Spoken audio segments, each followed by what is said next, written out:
Bonjour à tous. Aujourd'hui, cette petite capsule va porter sur l'exercice synthèse qui distingue l'énergie cinétique par rapport à la vitesse. Donc, deux mots de vocabulaire très importants à distinguer quand vient le temps de comparer des gaz.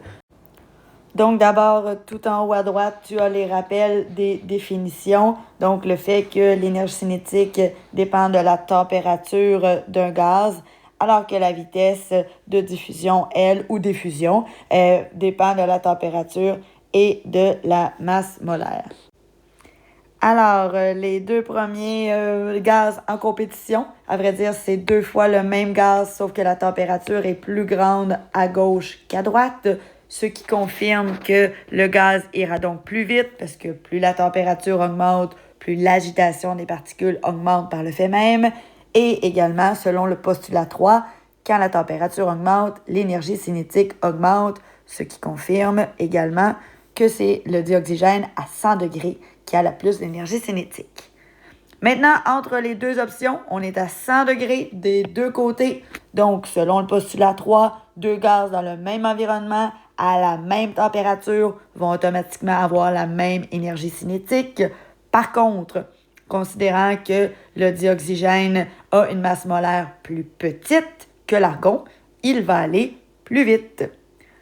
Entre les deux autres compétiteurs, on a cette fois-ci un solide qui est en compétition contre un gaz.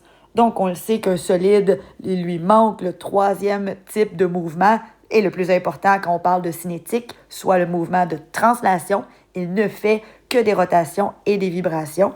Donc, il est automatiquement disqualifié de la compétition parce qu'il n'a pas d'énergie cinétique, pas de vitesse. Donc, il perd les deux combats.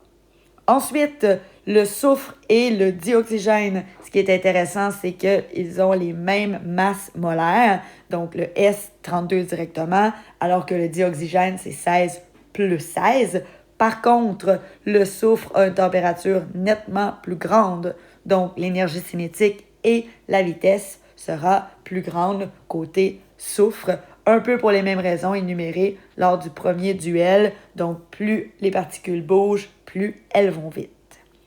Et finalement, entre les deux derniers gaz en compétition, on constate que la température est plus élevée côté CO2.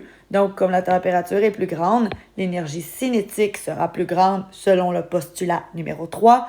Par contre, quand vient le temps de regarder la vitesse, on a un petit pépin parce que la masse molaire du CO2 est plus grande que la masse molaire du O2. Par contre, la température est également plus grande. Donc, c'est quoi l'enjeu? C'est qu'on sait que quand la masse molaire est plus grande, la vitesse, elle, diminue. Donc, c'est quoi le paramètre qui devient le plus important?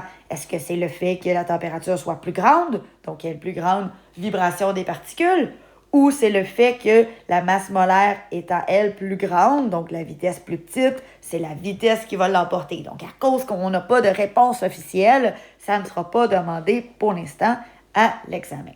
Donc voilà, j'espère que cette courte capsule t'a aidé. Je te souhaite une bonne préparation.